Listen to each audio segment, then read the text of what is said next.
All right, now there's a lot of work that's happening for us in our compiler. And when we look at our files, we have, and if we're trying to run it from the command line, we might try main.cpp, and it's not going to work.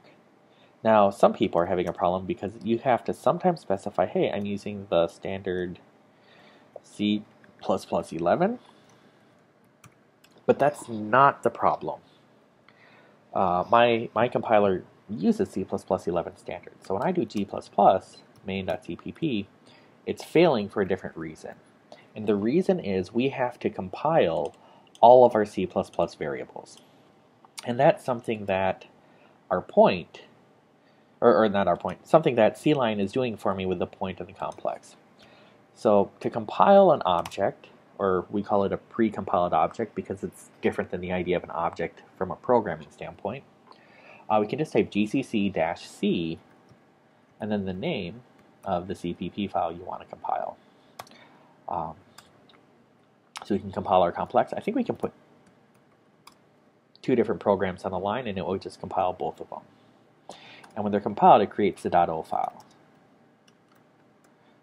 So if I remove all the O files, I can do gpp-c complex.cpp point.cpp, and it will build both of those O files. And once we have those, we can do g++ main.cpp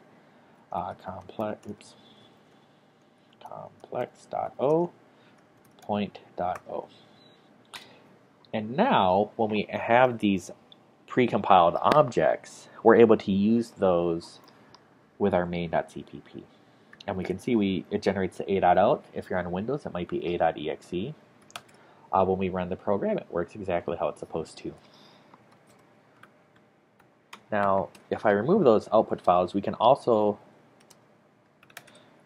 let's see, all right, yep, so if we remove the things we don't need, I can also compile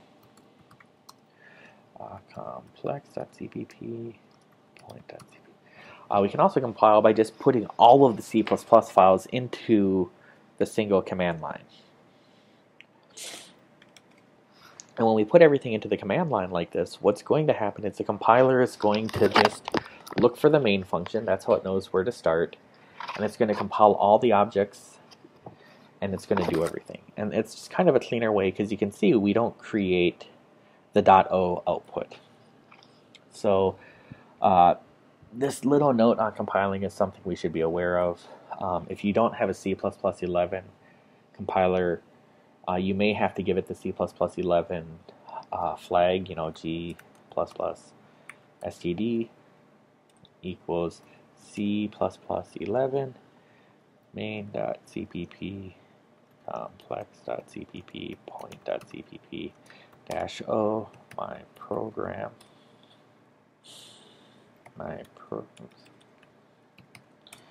So you may have to do something like this to compile your program, and your compile line is going to be increasingly complex. The reality is any large program you're going to work with is going to have an insane compile line, and we have other tools to take care of that for us. But I think at this point I've covered how to make an object, and working with a couple different objects when you're splitting between headers and the C++ file, and just some of the issues we might encounter while compiling.